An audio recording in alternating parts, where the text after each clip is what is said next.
Assalamualaikum warahmatullahi wabarakatuh. Perkenalkan, nama saya Reza Zulkarnain dengan NIM 01947 dari Prodi Perpajakan Fakultas Ekonomi dan Bisnis. Baiklah, di sini saya akan menjelaskan materi saya tentang kajian teori, kerangka konseptual, dan hipotesis. Kerangka konseptual.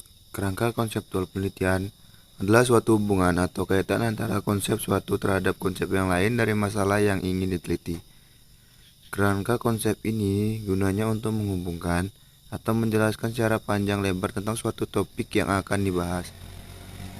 Kerangka ini didapatkan dari konsep ilmu atau teori yang dipakai sebagai landasan penelitian yang didapatkan pada tinjauan pustaka atau kalau boleh dikatakan oleh penulis merupakan ringkasan atau dari tinjauan pustaka yang dihubungkan dengan garis sesuai variabel yang diteliti.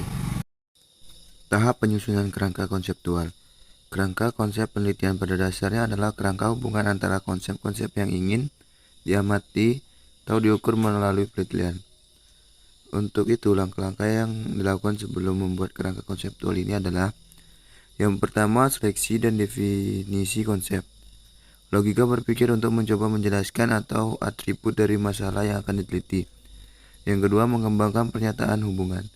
Yang ketiga, mengembangkan konsep dalam gambar dan kerangka. Perumusan hipotesis. Pengujian hipotesis bertujuan untuk membuktikan apakah hipotesis diterima atau ditolak. Hipotesis berfungsi sebagai kerangka kerja atau bagi peneliti, memberi arah kerja, dan mempermudah dalam penyusunan laporan penelitian. Hipotesis nol atau H0 atau hipotesis statistik. Hipotesis ini digunakan untuk pengukuran statistik dan interpretasi hasil statistik. Hipotesis ini menyatakan tidak ada perbedaan antara dua variabel atau tidak adanya pengaruh variabel X terhadap variabel Y. Misalnya penelitian berjudul pengaruh terapi relaksasi napas terhadap tingkat nyeri. Maka dalam hipotesis H0 tidak adanya pengaruh relaksasi napas terhadap tingkat nyeri. Hipotesis alternatif atau kerja HA atau HI. Hipotesis alternatif atau kerja adalah hipotesis penelitian menyatakan adanya suatu hubungan, pengaruh, dan perbedaan antara dua atau lebih variabel. Rumusan hipotesis misalnya ada pengaruh antara senam nifas dan proses involusi pada ibu postpartum.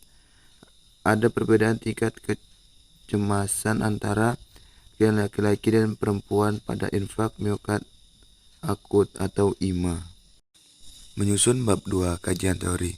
Pengertian kajian teori secara umum.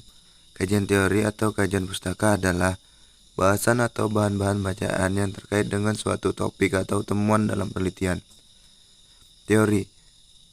Teori adalah seperangkat konstruk atau konsep, definisi, dan proposisi yang berfungsi untuk melihat fenomena secara sistematik melalui spesifikasi hubungan antar variabel sehingga dapat berguna untuk menjelaskan dan meramalkan fenomena. Baiklah, cukup sekian yang bisa saya sampaikan, kurang lebihnya saya mohon maaf. Wabillahi taufiq wal hidayah. Wassalamualaikum warahmatullahi wabarakatuh.